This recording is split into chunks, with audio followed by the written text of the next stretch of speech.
విచిత్రం ఏంటంటే భీమవరంలో పేకాట ఆడుకుంటుంటే మన డిప్యూటీ ముఖ్యమంత్రి గారికి కోపం వచ్చింది. కానీ కందుకూరులో మన కాపు సోదరులను అమానుషంగా తొక్కేసిన పట్టించుకోలేదు. మాట్లాడితే రాజకీయం అంటారు. కాపులందరూ కూడా ఈ రోజున సరే మేల్కోండి, ఆత్మశోధన చేసుకోండి, పరిశీలన చేసుకోండి. ఎందుకు మా కర్మ?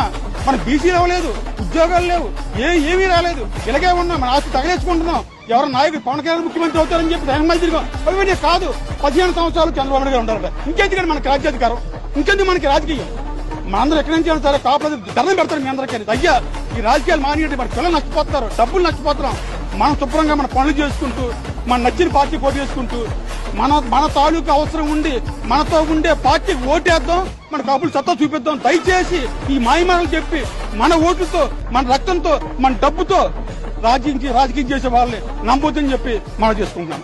మా పవన్ కళ్యాణ్ గారు ఏదో చేస్తారని చెప్పేసి మేమందరం కూడా ఆ రోజు 2019లో 2024లో తెలుగుదేశం కూడా మన ఎక్కడానికి పవన్ కళ్యాణ్ గారికి ఒక సపోర్ట్గా ఉండడానికి మేము చేయడం జరిగింది.